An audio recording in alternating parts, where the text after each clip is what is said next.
with demand expected to come back, the question remains, does this mean the economy is back on track? Companies now, after experimenting with offshore in places like India, Philippines, and Poland, want to bring those jobs back. We invest in the U.S. We're the biggest exporter in the country. In the cycle we're in right now, we're creating jobs. From Radio America, it's Neil Asbury's Made in America, the show that explores American industry, large and small, and promotes American-made products everywhere. Put Neil Asbury's Made in America to work for you. Welcome to Made in America. I'm your host, Neil Asbury, together with co-host Dr. Rich Rothman. Rich, so our economy is, it's really, really getting impacted by all sorts of things. We're a nationally syndicated show. We're very, very blessed and working together with Radio America in Washington, and we could be heard all over our great country. But we are actually sitting in South Florida. Lucky us. Lucky us. Well, maybe unlucky us, because I've been driving, for the last 45 minutes before coming on air, looking for a gas station that had gas. And though, I read something I just returned from Las Vegas. I was out there on a business meeting, and I just returned, and I was reading just yesterday how each state was impacted. And it just said that 3% of the gas stations in Florida were out of gas. That's right. Well, they all must be within about a 20-mile radius of where I am, because everywhere was out of gas. And so, that's really a terrible thing. A country that's got so many natural resources, including crude oil. So, why are we out of gas? Of course, we know about the pipeline, but you would think maybe we would have some redundancy, or maybe there would be some national policy or federal policy that would have predicted or planned for this. Because I got to tell you, last year with coronavirus, ransomware attacks were just like everywhere. Everybody was getting hit with ransomware. Toyota was shut down for days. They couldn't make cars because of ransomware. Coronavirus, everybody's sitting at home, I guess, nothing to do. So they're out there on a computer hacking into the systems of companies and getting millions of dollars as a result of it. But, so our economy getting whacked because of the gas issue, at least the Southeast is. And then you got inflation, man. I am very, very concerned about inflation. I'm a manufacturer. I build a lot of things here in America, but I got to import things that I could put into the products that I make. And the cost of materials is going through the roof. The freight, logistics, everything that's attached to making something right now is going. Energy costs going up, raw materials are going up, commodities are going up, freight is going up, and I don't see it coming down. I think the American consumer is going to take it on the chin. Well, I tend to agree with that. If you look at what's been going on, listen, anything that touches energy, which by definition is everything shipped in some form and fashion, all of that's going to be more expensive. So that's, in a way, a tax on the American population. But you're right. Look at, for example, timber, wood, plywood. Very, very expensive, gone up dramatically in the last few months. And that's affecting the construction industry for housing. So that's costing more money. Oh, yeah, so to build this is a very, very, very important topic. And when you look at the CPI that came out the other day, it was like 4.2%, one of the largest increases in the CPI inflation rate since 2009. Right. So I think the conversation here's the segue, man. The conversation that we're about to have, I think, is very relevant, and everybody wants to know, hey, should I be concerned about inflation? Where my money's going to go? And there you go. There you go. There you go. We're very pleased to have with us Scott Sumner from the Mercatus Center, and he's just published a piece. It's in the Hill. Should we worry about inflation? Not yet. Well, I might disagree with that, but I'm going to listen to Scott and hear what he has to say. Scott, welcome to Made in America. Thanks for inviting me, Neil. Hey, I got to tell you, as a U.S. manufacturer and trying to make things in this country and seeing how our supply chain is under attack, I don't see it happening coming off of this. I just was with an association board meeting, one of the largest association in the world for home goods. And we commit as an association to thousands of containers. In the freight company, the forwarding company that works with us on this, one of the largest in the country, gave a presentation, and I got to tell you, it's bleak. I mean, be prepared to pay $10,000, $12,000 to bring a container into the United States, which just a short while cost $3,000, and they don't see this subsiding until after Chinese New Year in 2022, if even that, and that means February of next year. But you say we shouldn't worry, not just yet. Please explain that to me. Yeah, so I do think there'll be a lot of inflation this year, and I guess I'm not sure if I wrote the title to that piece, but what I would say about that is I don't think we need to worry yet about whether there'll be a long-term inflation process like we had in the 1960s to the early 80s. For now, this looks like a temporary spike in inflation created by the COVID situation and also by some public policies like our unemployment compensation program and shutdowns of schools, which have really affected our supply of labor. So we're getting a squeeze here where we have less supply of goods and more demand because of all the stimulus at the same time. So that's creating a definite spike in inflation this year.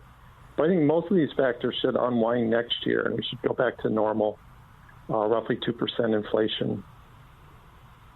So why is it then that, I have these fears, Neil and Scott, that back in the 70s we had inflation, interest rate. The misery index, remember? Well, yeah, it was Jimmy Carter. Hey, Jimmy's back. And but he's smaller. Did you notice that? He and his wife looked, something came out of Mattel. It's a little scary to me. I have to tell you that. I saw him the other day. Big heads, little bodies. I don't know, and they don't bob. So anyway, in the 70s we had this very high interest rate. I mean, for loans, mortgages, and so forth, 20%, 21%. And my family was in building at the time, land development. And it just destroyed. It brought on an incredible recession in the industry of real estate and in development. And should we look out? Should we think, Scott, that we could go down this road if are the Feds going to play with this and do something and start raising rates, or are we going to go back to where we were? What do you think, Scott? Should someone be concerned about that? Well, we should always be concerned about it because it could happen again if we make the same mistakes we made in the 1970s. So I'm hoping we've learned enough lessons from what happened then that we won't repeat that cycle.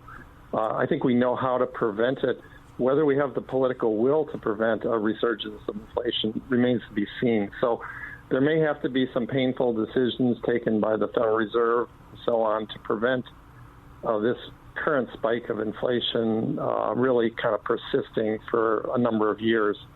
And right now, I'm fairly hopeful that they'll do what's necessary. And also the financial markets seem to be fairly confident on that score. I mean, if you look at like long-term interest rates, they're still pretty low, around 2% on Treasury bonds and so on.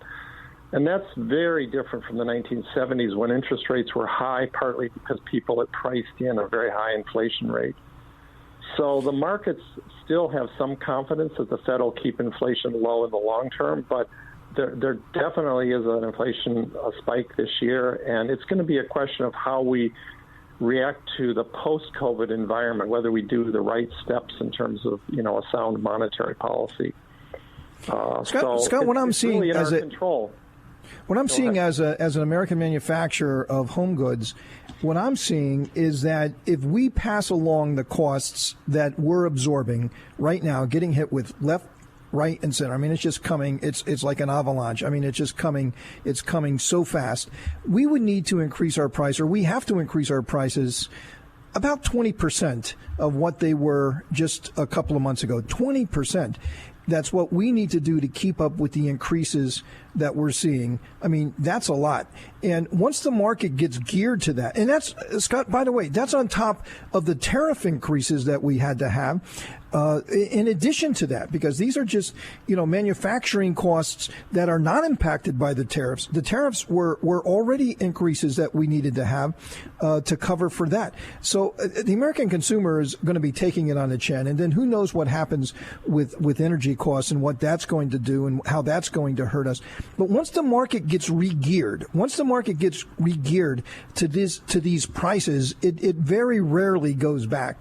People don't give it back. It's there And are you saying that, yes, you're going to have a big spike of inflation this year, but then because then things will normal out and you'll have these higher costs in the market, but people will accept that, and then inflation will be the new plateau, and then from there you'll start to see the 2% again?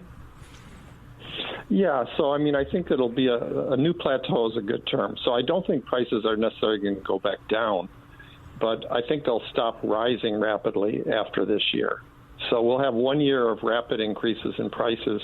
And then I think some of these supply bottlenecks will start to work themselves through as we get into a post-COVID environment.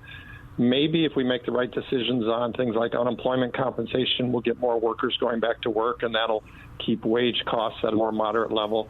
But right now, you're right, everything is pushing prices up, both on the supply and the demand side. So there definitely is a lot of inflation momentum this year. It's just that I don't see those same factors persisting in the long run. And but it's up to us in terms of the policy decisions we make going forward. So, Scott, let's leave it at that for a second. We got to take a quick break. A great conversation to have when we get back just in a moment. Stay with us. Really, really great information here with Scott Sumner from the Mercatus Center and Dr. Rich Rothman. We'll be right back. Made in America.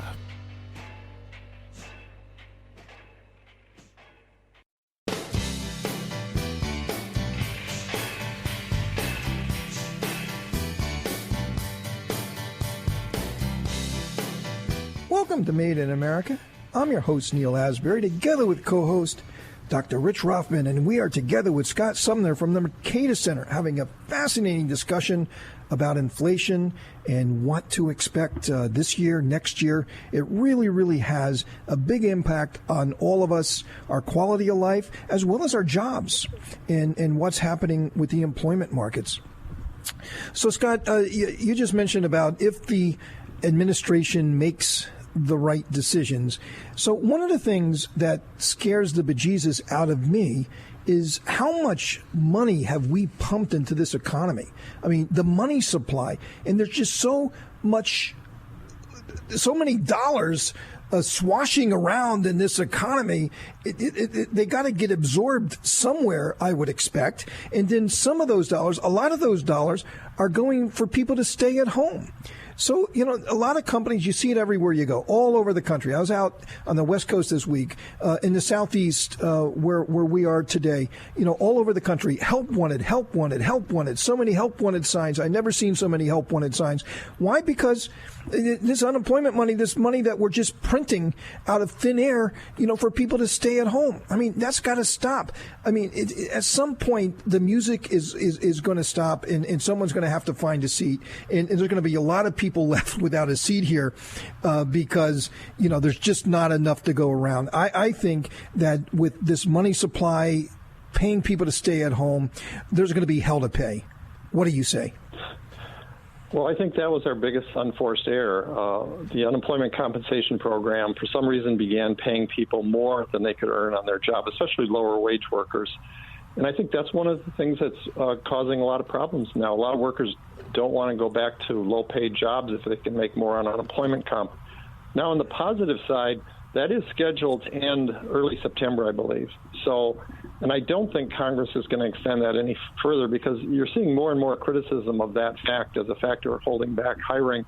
If it does expire in early September, that should help the labor market. Also, if we can reopen schools in the fall, some women who are maybe taking care of kids at home or men might be more likely to go back to work. So there's a number of things we can do on the policy front to move labor back into the workforce, and that'll tend to hold down inflation somewhat.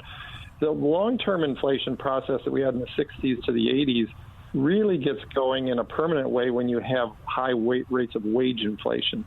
If it's just a temporary spike in oil prices or something, that tends to fade after a few months. But if you get rapid increases in wages, then you can get on a permanent inflation treadmill. So we have to make sure that we don't have programs that so restrict the supply of labor that we get excessive inflation on that front. And so I'm very much hoping that we can make some intelligent policy decisions in the next few months to reverse some of these things that are really constraining business hiring right now. Yeah, I think the pushback against the feds giving out so much money and keeping people at home watching television is going to have an effect upon preventing it from going forward. But I think one of the things you said that's very, very important in this is an amazing fight, and that's school. I mean, school is affecting the economy of the United States dramatically right now. Normalizing school, getting people back in school in a 5-day scenario, gives us the opportunity to get people back to work. I think that's very, very important. So school is a major catalyst, I think, going forward in mitigating some of the concerns that we're talking about right now, Scott. I agree. I completely agree on that. Yeah. And what do you think about that? You think, I read just earlier that the head of the teachers union, I guess this is a national position, said that the kids should get back to school. Karen Weingarten. She completely turned it around from the other night. The kids got to get back to school. Yeah, and then the thing with the CDC now saying that if you've been vaccinated, you should not have to wear a mask if you're even indoors or outdoors. So is things turning on that? Do you see things turning on the whole coronavirus and getting people back to work? Back to school. I'm really hopeful on that. I think that we're pretty much at a point now where everyone who wants to get vaccinated can get a vaccination, or at least in the near future. And when that happens, I really think we should go back to normal. Now, some people will point out that even with vaccination, you're not 100% safe. But what vaccination does do is it reduces the risk to just the background risk we'd have from any sort of illness. And we don't obviously shut down our economy due to normal illnesses. So COVID really was a much more serious disease last year. But now with vaccination, I think we can put it in the rearview mirror as more of just sort of a background problem that we would deal with over time and not have it affect our economy in a great way going forward. Yeah, I would. I really hope you're right, because that would be great news for so many Americans. Getting the kids back to school. Rich, I mean, how's that going to work? You're vaccinated, so you don't have to wear a mask if you're indoors. But then, who's going to know who's vaccinated or not vaccinated? So, well, that brings up the whole nother subject. Then, all right, now where's that vaccination card? Where's your white card? Where's that white card? Are we going to put it on a phone? Are we going to have a QR code? But states like Florida says that no, there isn't going to be such a thing. Right. It's a very big deal because there's an unintended consequence, many of them, as a result of that. That's right. Yeah. What happened to HIPAA? I mean, I can't even find out from my kids' doctors what's going on with them, no less the rest of the world. Well, Rich, you got the last word on that segment. I really appreciate you being with us, Scott Sumner from the Mercatus Center. Thanks for being on the show. Thank you. Good talking. Coming up, we have Andy Puzder, and a very fascinating guest. He's been with us before, former CEO of Hawtrey's and Carl's Jr., and he was the first nominee of President Trump for the Secretary of Labor. And we are going to talk about Biden's mess of the labor markets, to put it bluntly. Help us. Stay with us. Made in America.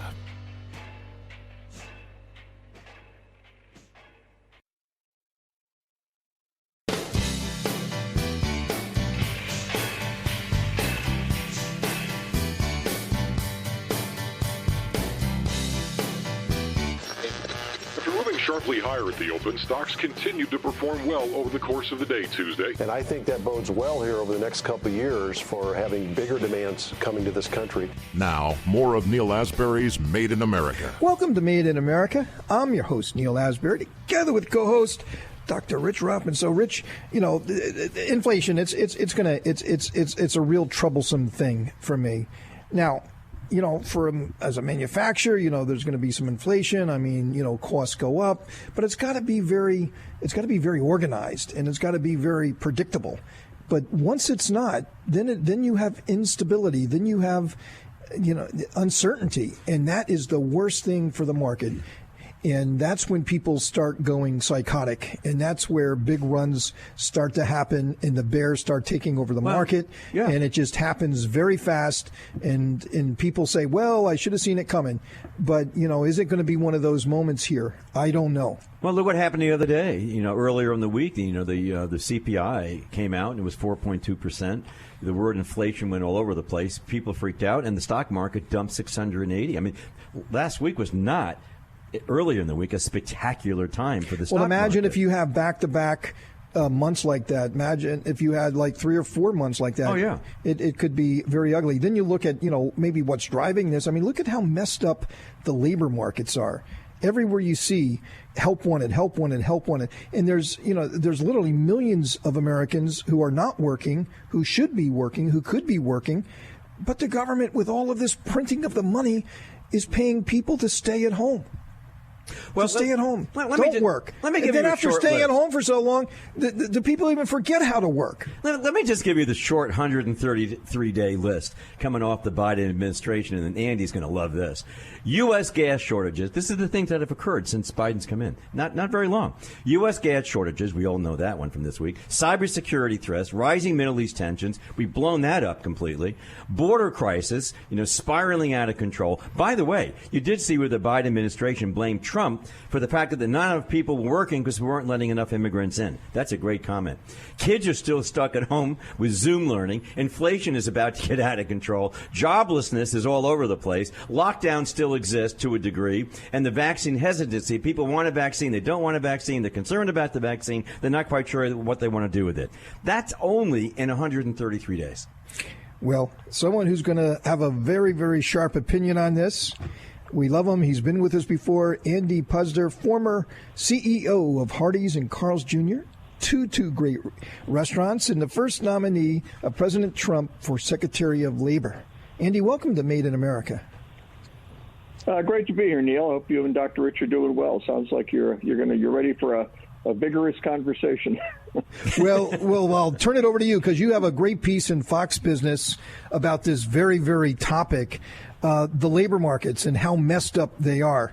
So, I mean, I got to tell you, as a manufacturer, it's you can't find labor. And I got manufacturing facilities all over the country, so this isn't limited to just one demographic, one place, one geography. It's just labor is so hard to get, and it's amazing because there's so many people being paid to stay at home. I mean, I just don't get it, Andy. Well, it's interesting because all of the problems that you're talking about, particularly ones that relate to the economy, they really didn't have to happen. I mean, there's a rule in business. The rule in business is that you do more business when you're open than you do when you're closed. And now, even a Democrat should understand that.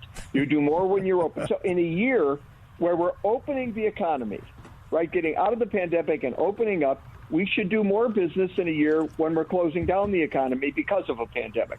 So all that Biden had to do, all Biden and the Democrats had to do was just not do anything stupid. If they didn't do anything stupid, the economy was going to zoom.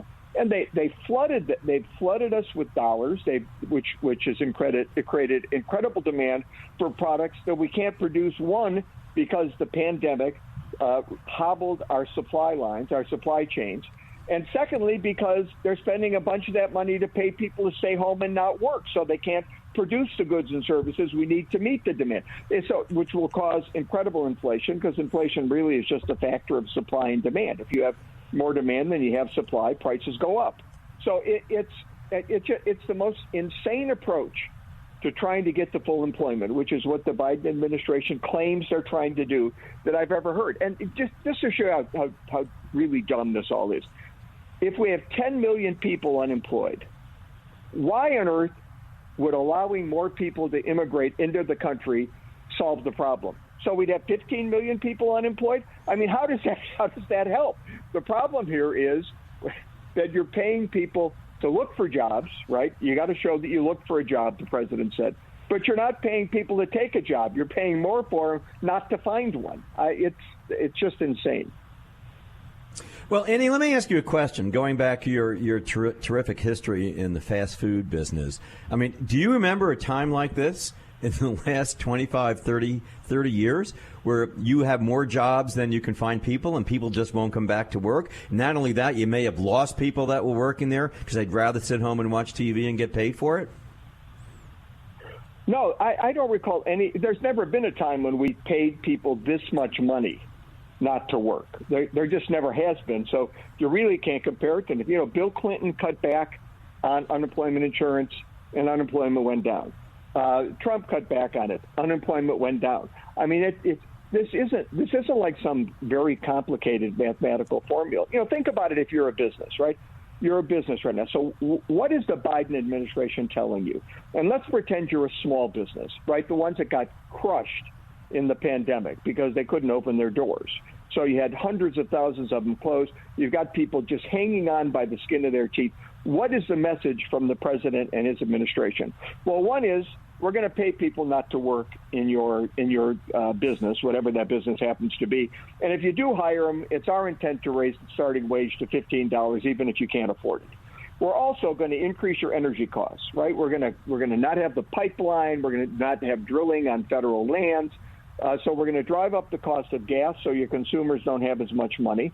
And we're going to raise your heating and your cooling costs. And then we're going to increase all of your regulatory burden because, God, we got to do this Green New Deal, right? The world's going to fall apart next month if we don't increase the regulatory burden. And we're going to increase your taxes. So what we're going to do is we want you to go out and create millions of jobs. So we're going to increase the cost of hiring people. We're going to increase your energy costs. We're going to increase your regulatory burden. We're going to put a union in your shop with the PRO Act, and then we're going to raise your taxes if you manage to make money after that. Now go out and create millions of jobs. This is the most insane economic policy in the history of economic policy. Andy, I mean, this is great. Stick with us. Andy Puzder, former CEO of Hardee's and Carl's Jr., he's with us. He's all fired up. We're fired up. Stay with us. It's all about your jobs. Made in America.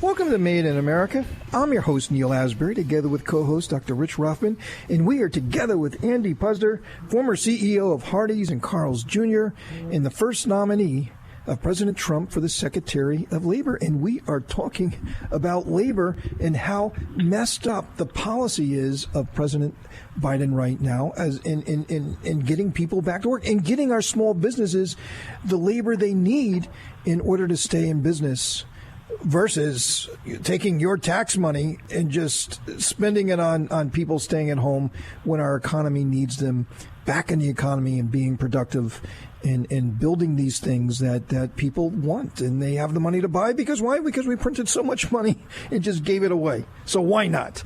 So Andy, here's the deal. You talk about, all of this money and, all of this stimulus and all of that.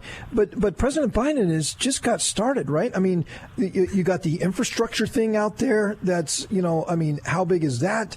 You got more stimulus that he's proposing, and all these other giveaways that he's. I think there's close to $4 trillion still on the table that he still hasn't spent yet. Congress still hasn't given him, but he's pushing all get out to get that money. And we haven't seen anything yet as far as inflation goes, or the whole thing about labor and getting people back to work. I mean, we haven't reached the end to this insanity, have we? No, we haven't. I'm trying to lay out sort of the facts like a business person would. I'm not, going into the complex economic analysis that people do. But a lot of people have done that, like Phil Gramm, who's a conservative or Republican, used to be a senator. He's an economist. He's warned about inflation. He was joined in that warning by Larry Summers, who was the Secretary of the Treasury under Bill Clinton. He was the chairman of the Council of Economic Advisors under President Obama. He's out there saying the red lights are flashing on inflation. And inflation destroys jobs. It destroys opportunity. It makes wages worth less. It's devastating for the working class and the middle class.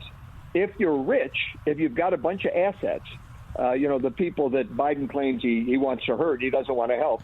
Well, you can switch from owning stocks, right, to owning an interest-bearing instrument, because when we have big inflation, interest rates have to go up to try and hold inflation down. Well, you can switch from stocks and to bonds without really losing any wealth.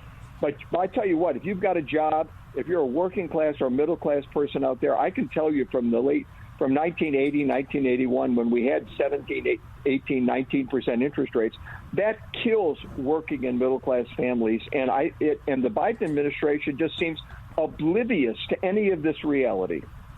Well, I think that's 100% correct. And can you imagine trying to figure this out? Because you're right. The Biden administration will not admit that enhanced unemployment benefits had any impact on the American desire. The president's quoted from the other day saying, no, nothing measurable. How could he say there's nothing measurable? If you can't recognize the problem, how do you solve it, Andy? Well, the funny thing is he says that one day, right? And then Ron DeSantis, the governor of Florida, comes out and says, you know what?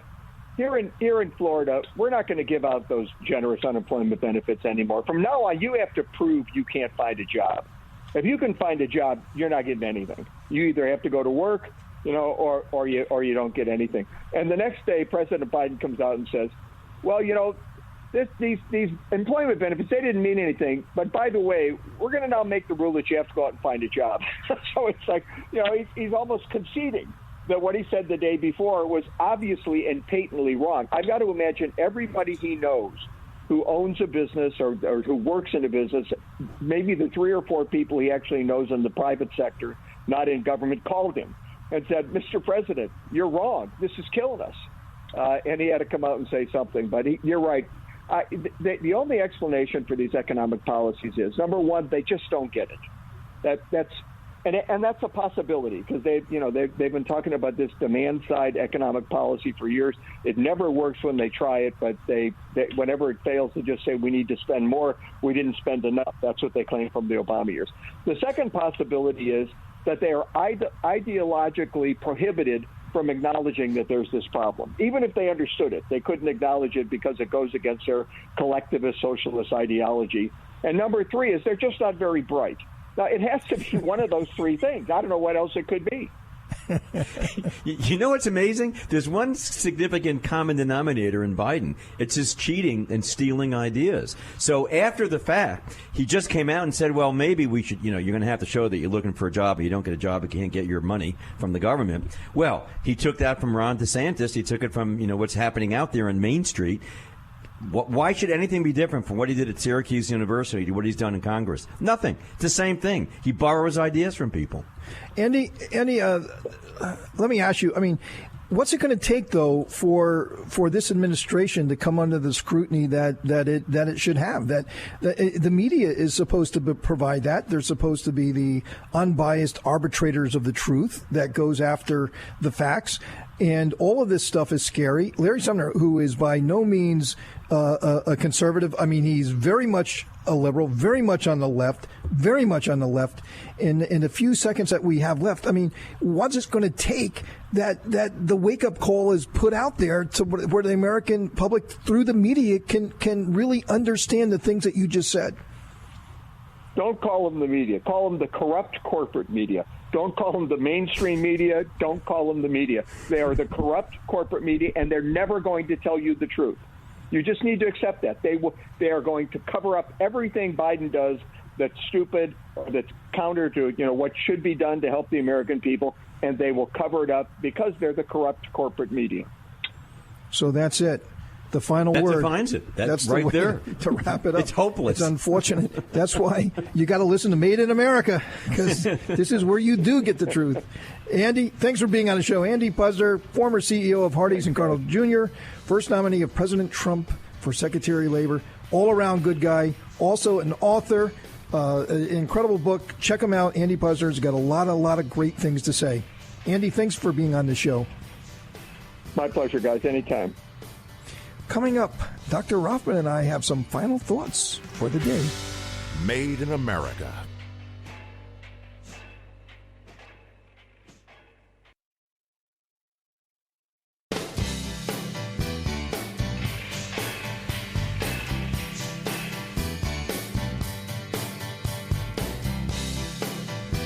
Welcome to Made in America. I'm your host, Neil Asbury, together with co-host Dr. Rich Ruffin. So, Rich, I mean, Andy, wow, he was on fire today. I love Andy Puzder. But, you know, he really summed it up very well about what's going on in this country.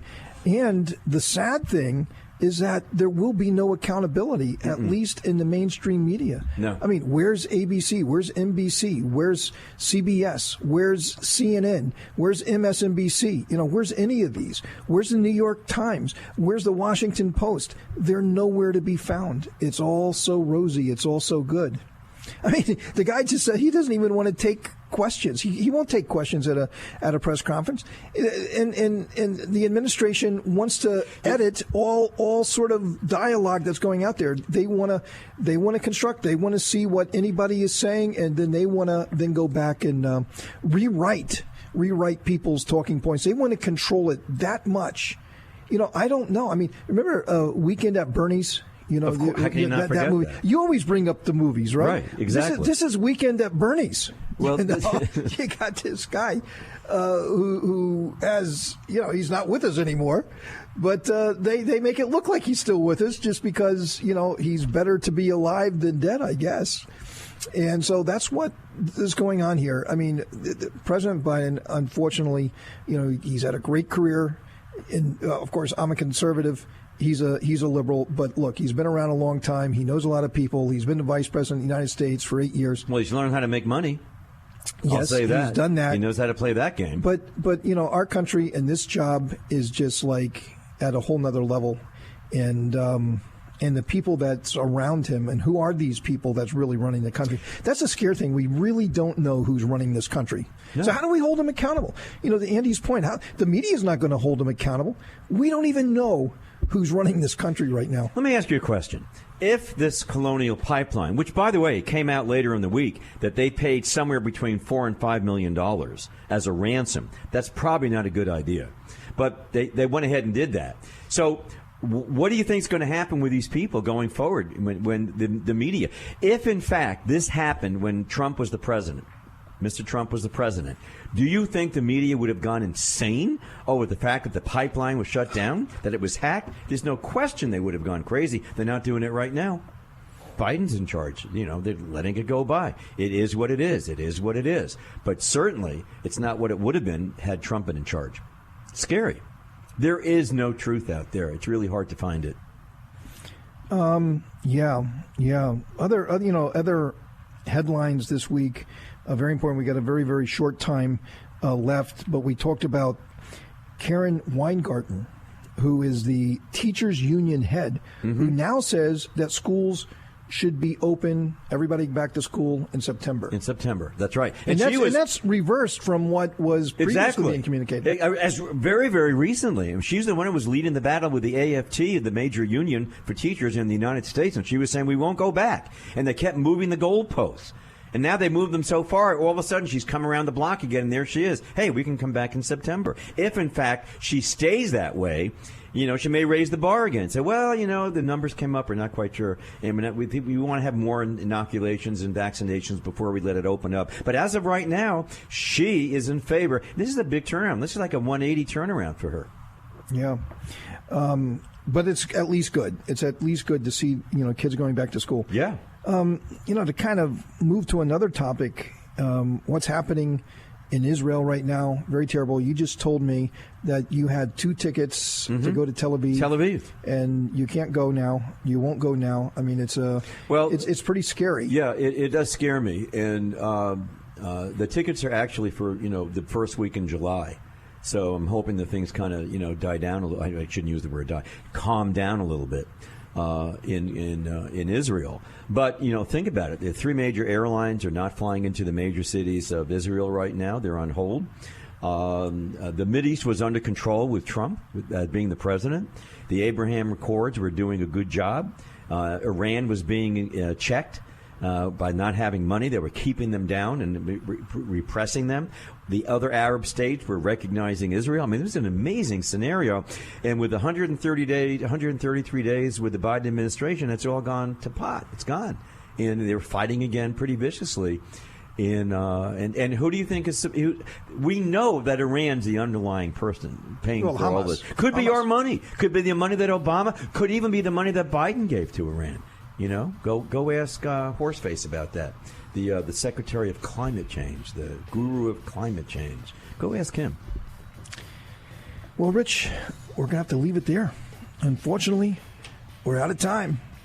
But we're going to be back again next week for another adventure of Made in America, where we never stop fighting for your jobs.